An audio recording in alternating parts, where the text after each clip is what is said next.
Hello. അപ്പോൾ നമ്മൾ സേക്രട്ടറിയിൽ പോയി കഴിഞ്ഞിട്ട് അതിൻ്റെ ഓപ്പോസിറ്റ് ആയിട്ട് കാണുന്ന ഈ ഒരു ബസിലിക്ക ഓഫ് ബോം ജീസസിലാണ് പോയത്. അവിടെയാണ് വിശുദ്ധ ഫ്രാൻസിസ് സേവിയറിൻ്റെ ഭൗതിക ശരീരം സൂക്ഷിച്ചിരിക്കുന്നത്. അതുപോലെ തന്നെ നമ്മുടെ യുനെസ്കോയുടെ ലോക പൈതൃക കേന്ദ്രം കൂടിയാണ് ഇത്. അതുപോലെ നമ്മൾ നെക്സ്റ്റ് പോയത് സെൻറ്റ് അഗസ്റ്റിൻ ടവറിലോട്ടാണ്. അതെന്ന് പറയുന്നത് ഒരു 1597 കൺസ്ട്രക്ട് ചെയ്തതാണ്. അതുപോലെ തന്നെ ഒരു 4 ടവറായിട്ടുള്ള ഒരു വലിയൊരു ചർച്ചായിരുന്നു അത്. പിന്നീടാണ് അത് റൂയിൻഡ് ചർച്ച് കോംപ്ലക്സ് ആയിട്ട് മാറിയത്. അവിടെയും നമുക്ക് ഒരുപാട് ഫോട്ടോ എടുക്കാനും പിന്നെ കാണാനും ഒക്കെ ഒരുപാടുണ്ട്. ദെൻ നെക്സ്റ്റ് നമ്മൾ പോയത് റെയ്സ് മാഗോസിലാണ്. അതൊരു ഫോർട്ടാണ്. മെയിനായിട്ട് അത് നമ്മളൊരു ഗാർഡായിട്ടാണ് യൂസ് ചെയ്തുകൊണ്ടിരുന്നത്. പിന്നീട് അതൊരു പ്രിസണായിട്ട് മാറുകയാണ് ചെയ്തത്. അവിടെയും ഒരുപാട് ഫോട്ടോ സ്പോട്ടുകളുണ്ട്. അതുപോലെ തന്നെ നമുക്ക് ഒരു കാം ആയിട്ടുള്ള ഒരു എൻവയോൺമെൻ്റ് ആണ്.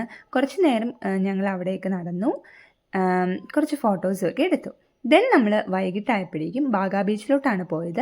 നമ്മുടെ റൂം വരുന്നതും ബാഗ ബീച്ചിൻ്റെ അടുത്താണ്. അതുകൊണ്ട് തന്നെ നമുക്ക് നടന്ന് പോകാവുന്ന ദൂരമേ ബാഗ ബീച്ചിലോട്ട് ഉണ്ടായിരുന്നുള്ളൂ. പിന്നെ നമ്മൾ രാത്രി ആയപ്പോഴേക്കും കുറച്ച് ഷോപ്പിങ്ങിനായിട്ട് ഇറങ്ങിയായിരുന്നു. അവിടെ കുറേ കുഞ്ഞു കുഞ്ഞു കടകളുണ്ടായിരുന്നു. ഒരുപാട് സാധനങ്ങൾ, നമുക്ക് ഡ്രീം ക്യാച്ചേഴ്സ്, ബാഗുകൾ, ചെരുപ്പുകൾ, ഉടുപ്പുകൾ, അങ്ങനെ ഇഷ്ടം പോലെ സാധനങ്ങൾ ഉണ്ടായിരുന്നു. അപ്പോൾ നമ്മളും കുറച്ച് സാധനങ്ങളൊക്കെ മേടിച്ചു. അപ്പോൾ അത്രയേ ഉള്ളൂ. ടാറ്റാ.